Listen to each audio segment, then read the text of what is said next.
order the January 21st, 2020 Board of Nomadic Aldermen meeting. Would everyone please stand and join with me in saying the Pledge of Allegiance?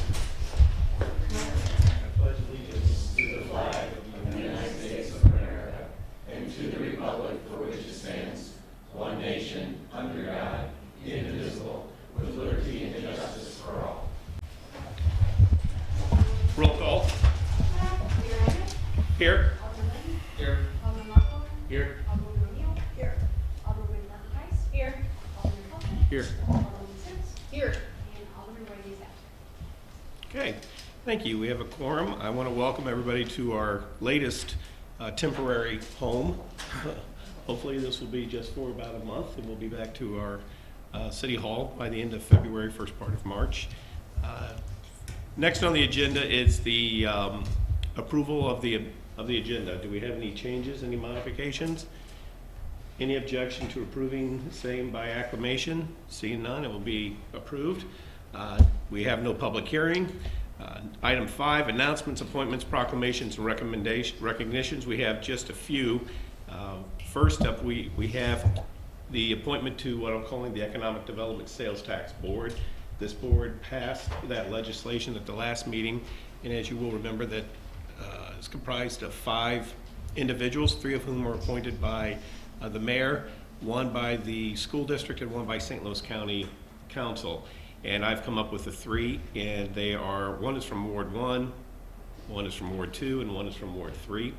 I've spoken with all of them about that, and they are very excited about serving on this board.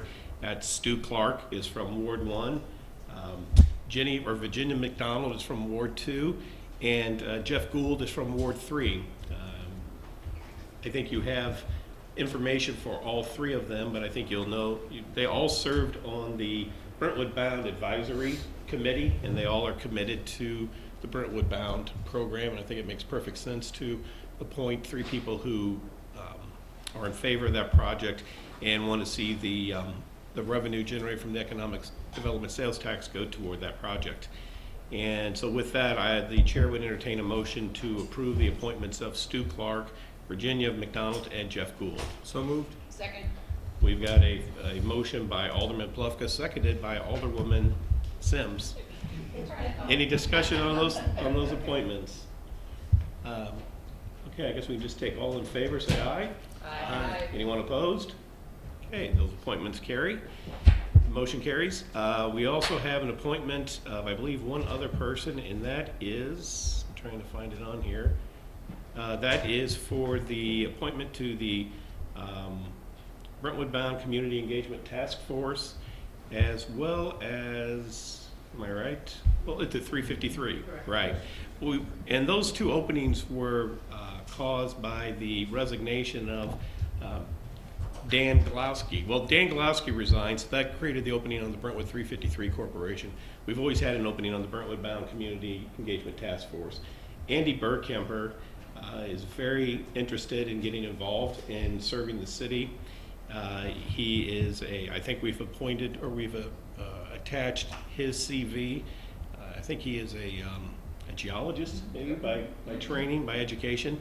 And so my nomination is to him to the 353 Redevelopment Board and to the Brentwood Bound Community Engagement Task Force. Chair would entertain a motion to approve that appointment. So moved.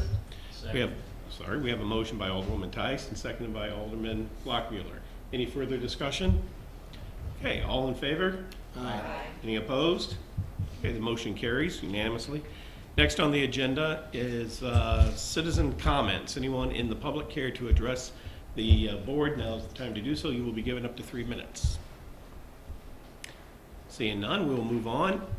Mayor and Alderman reports. I think the only report I have is this Thursday we have the, not State of the Union, not State of the State, but State of the City address at the Chamber of Commerce. It's a luncheon. If you could make it, terrific. And I don't think I have anything else, right? What was it? Okay. Alderman Leahy. I have 2, Your Honor, if I may.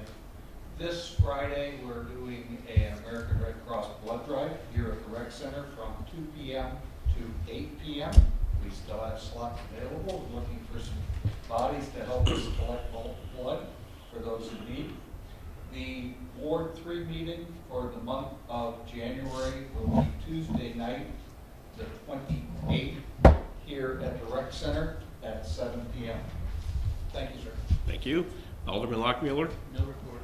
Alderwoman O'Neill. Yes, thank you. Ward 4 will have a board meeting on Tuesday, the 28th, at 5:30 at the Brentwood Forest Clubhouse, preceding the Brentwood Forest Managers meeting. So we welcome anyone to come give opinions, ask questions, and keep in touch. Thank you. Alderman Plufka. Thank you. Typically, we will have public safety tomorrow night. I'm not able to attend, and we have lost Tom Kramer, so we don't have a quorum for that night. We are going to reschedule the public safety meeting to January 30th at 5:30 p.m. in this building. Alderwoman Sims. Only that it looks like the February Ways and Means meeting of February 6th may be in flux based on emails that I have recently reviewed, but I don't have a date to announce. So are we going to postpone that? I'm fine if we need to. Or I think the email exchange will continue. okay. And then you'll be able to make a decision. So shortly. stay tuned. I love the rising action of all of that. All right. Alderwoman Tice. No report. Thank you. And Alderman Legge is absent tonight. Next on the agenda is item 8, City Administrator Report, the Brentwood Bound update. Craig? Good evening. Is this working? Does that work? Yeah. Okay. Craig Schiller with Navigate Boating Solutions. I'll be providing the Brentwood Bound update. So just high level some news. The demolition package is still going really well. We've driven down Manchester, the Circle building, which is 8302. 8304 Manchester is quickly disappearing. The project is still a month ahead of schedule. There are no change orders, so everything's going very well there. In regards to expenditures, so we had our first construction invoice for the project. So total spend since the last Board of Aldermen meeting is $61,142.40. Soft costs include Manchester Road improvements, design and engineering, Deer Creek flood mitigation, design and engineering, and property appraisals. Total spend since the last Board of Aldermen meeting is $146,672.77. Property acquisitions, there are a couple expenditures for relocation and reestablishment expenses. Total spend since the last Board of Aldermen meeting is $18,096.25. I also noted here that when I was doing my 2019 reconciliation, I noticed a typo on the December 2nd warrant list. It didn't have any effect on budgets or anything. It was just a number was flipped around. You guys all approved the right amount, so really it was just a accounting thing. But I updated my total spent to date to reflect that typo, just to make sure the totals to date reflect the warrant list that you guys all approved. And that is it. Any questions? Any questions for Craig? Thank you, Craig. Thank you. Paula, do we have anything else? No. Okay, thank you. Next on the agenda is the consent agenda. We have 6 items. First one is standing committee reports. We have a warrant list from the 2019 operating funds and the 2020 operating funds. A warrant list for the 2019 expenditures from the 2018 certificates of participation. Resolution 1195, which is a resolution approving a contract with TWM Incorporated to provide property research, boundary, and topographic surveying services throughout the city of Brentwood. And finally, 501c3 formation, the Brentwood Community Foundation for Brentwood Bound. Do we have any questions about that? Alderman Leahy? If I may, Your Honor, I'm on the first budget for the city of Brentwood, page 2. There's a rental of a dump truck so that we could get a CDL training for city employees. I was under the impression that we have 7 CDL trucks. Why did we have to go rent one for training?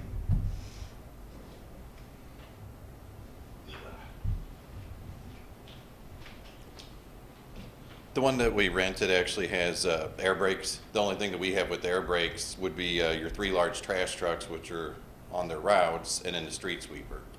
And whenever you take the test, we require the air brake endorsement. So the air brake endorsement, the only way to get it is to take something with air brakes down to the test site. Test site's off Coke Road, which is the last exit before you get to Jefferson Barracks Bridge. Okay. So you have to drive it all the way down there. It's roughly half an hour or so. Then you take the test with, we have an instructor that's one of our own employees that's done it before, and then he rides with the people that need the training. Actually, he takes them down there. They do their pre-trip. So you need a vehicle with the air brakes is the short answer. And if we took a trash truck, it would pull it off its route and Yeah. throw us behind. Okay. So that's it. Thank you. Anything else? No. Okay, the chair would entertain a motion to approve the consent agenda. So moved. Second. We have a motion by Alderman Tice, seconded by Alderman O'Neill. Any further discussion? Your Honor, if I may. Did I screw it up? Thank you. No, I would like to question the Brentwood Foundation 353, the 5103. Okay. What is this group hoping to accomplish? Good question. Who can speak to this?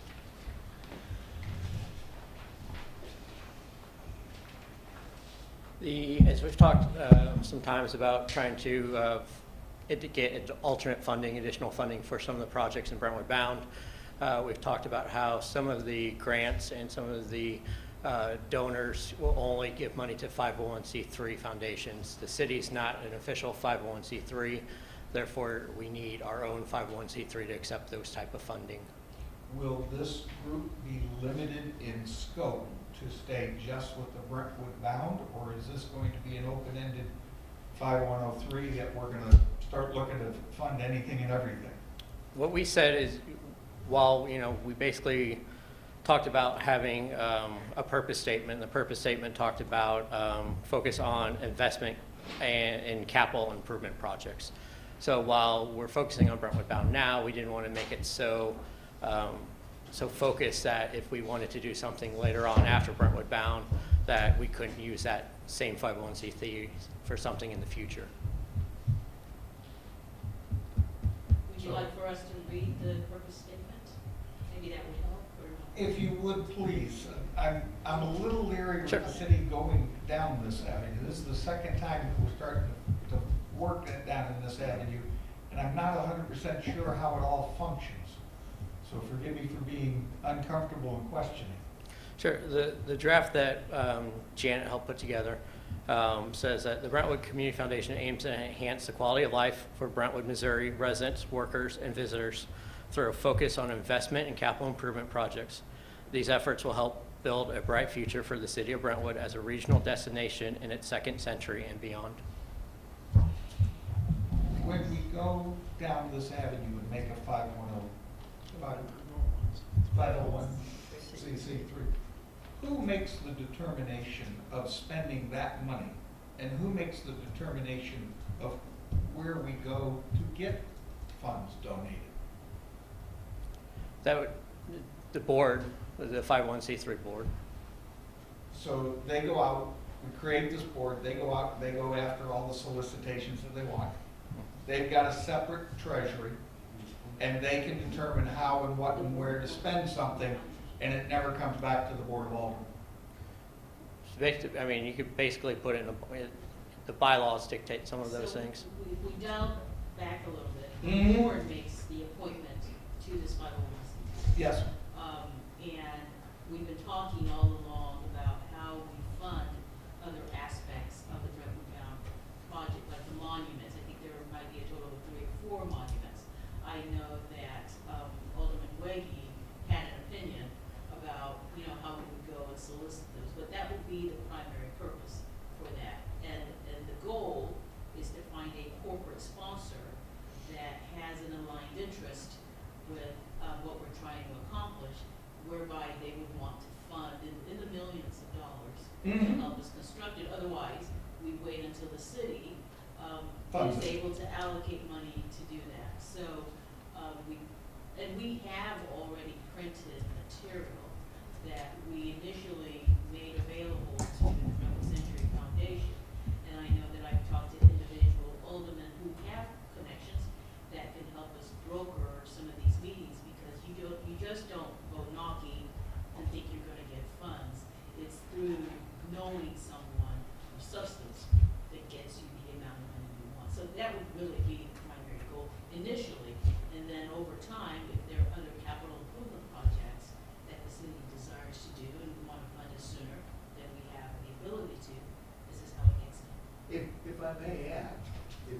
concern is that they decide where they're gonna spend it. If it's capital improvements for the community, that means it's on your property, and no one can build on your property or install anything unless this board says, yes, we wanna have it. And I'm trying to understand how all the checks and balances work. All ultimately ends up with the Board of Aldermen. Okay. Thank you. Okay, we have a motion and we have a second. Seeing no further discussion, roll call please, Shelley. Alderman Lady? We'll go yes. Alderman Lockmore? Yes. Alderman O'Neill? Yes. Alderman Tice? Yes. Alderman Plucker? Yes. Alderman Six? Yes. Thank you. Next on the agenda, old business, bill number 6275. Can we get a first reading or second reading by title only, please? Bill number 6275, second reading and consideration for adoption. The ordinance granting a conditional use permit to Janice Cataldi to operate a medical care day program. I think that's daycare program for children at 1400 Straussman Drive. Thank you. Your Honor, I'll make a motion to perfect Bill 6275 into ordinance form. Second? We got a motion by Alderman Leahy and second by Alderman Plufka to perfect 6275 in ordinance form. Any further discussion? Mr. Mayor? Yes? Thank you. I don't have any discussion. I just wanted to make the record, I've had some prior business dealings with the applicant.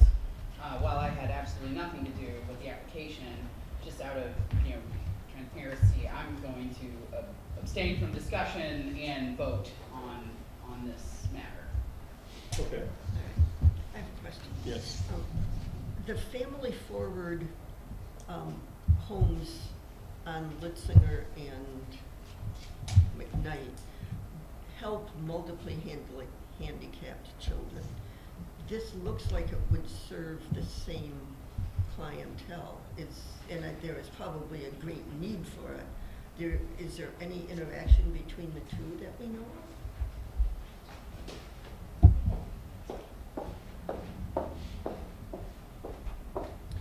So yes, I think there is, there's not a correlation in terms of Family Forward helping to set up this particular daycare program for children, but it could be used for, obviously, the residents at Family Forward. Janice this is actually her third center that she's opening up in the area here, so she's got a great track record, and her children come from all different, places, obviously. But in terms of if they know about each other, I have made that bridge between the two. So not too much at liberty to discuss maybe some things for Family Forward, but they have come into the office on a couple occasions to just talk generally about future plans. So they definitely know of each other. And I think, again, if they can at least know about each other and send some of their kids there, that would be great, so. Thank you. Anything else? Okay.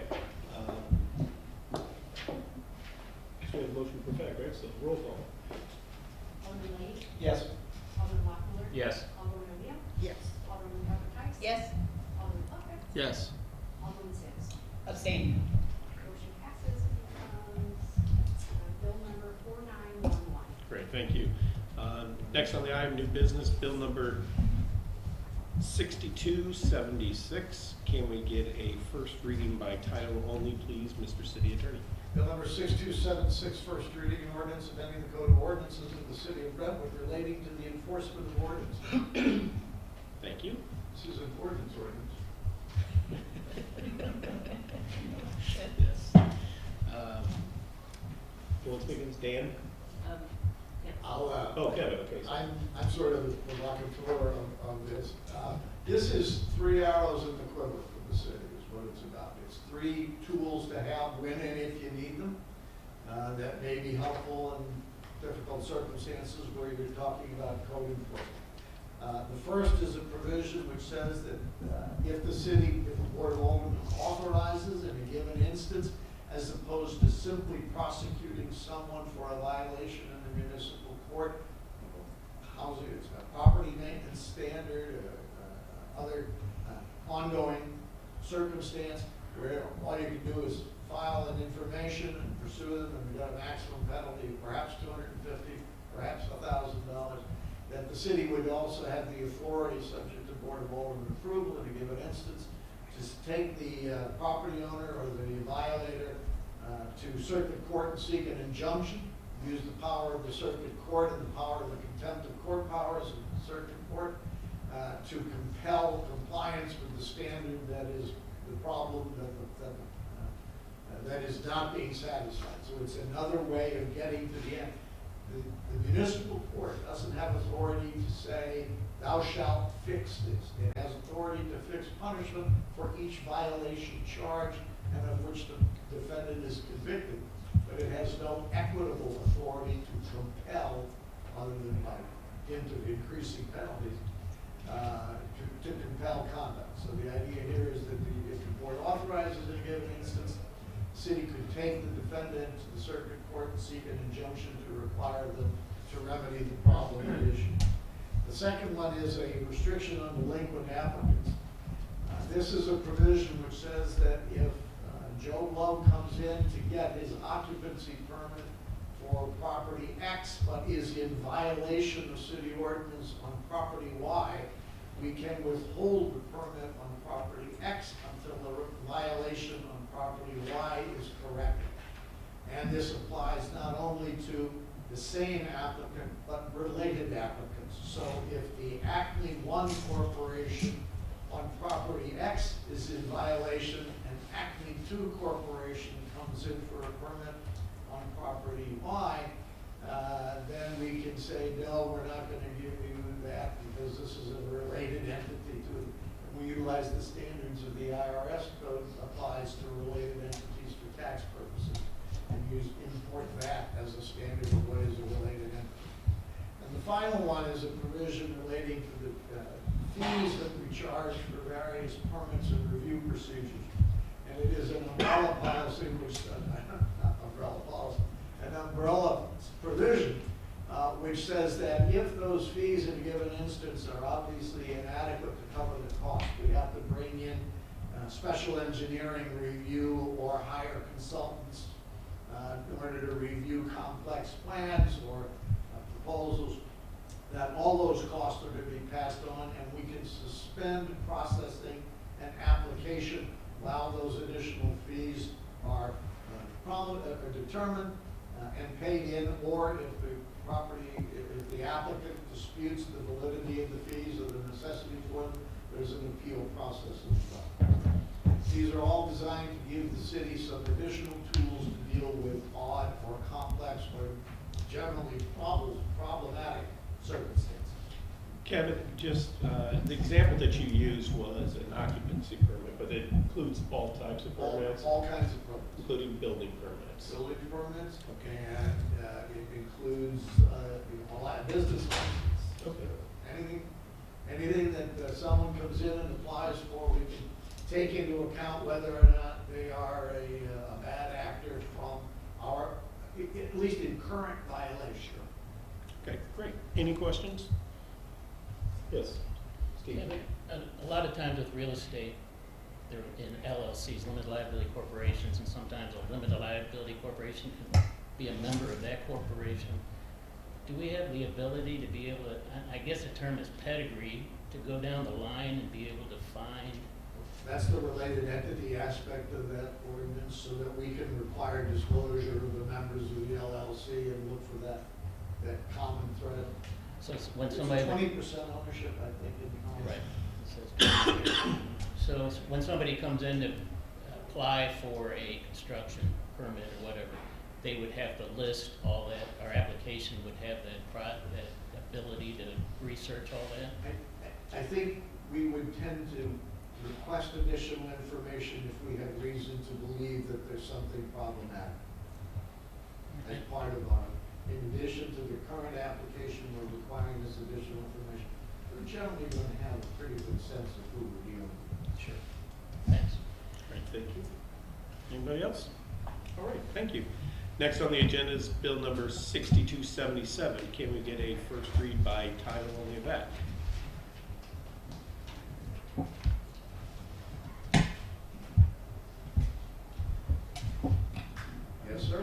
can. I'll do it Maybe. myself. Yeah. You asked for a first, and I believe this one is asking for both first and second readings tonight Okay, to work with. okay.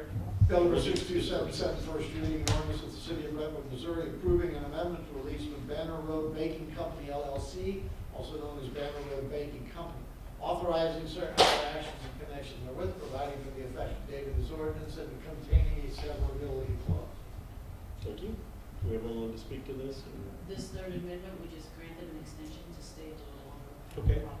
All right. Do we have any questions? Alderman Langy? By granting the extension, we haven't messed up any of the other activities going on in the area. Right, is verified. Thank you. Any other questions? Okay, can we get a second reading by title only, please? Bill number 6277, second reading and consideration for adoption, an ordinance of the city of Brentwood, Missouri, approving an amendment to a lease with Banner Road Baking Company LLC, also known as Banner Road Baking Company, authorizing certain other actions in connection therewith, providing for the effective date of this ordinance and containing a severability clause. Thank you. Your Chair Honor. entertain, I'm sorry. Your Honor, motion to perfect 6277 into ordinance form. Second.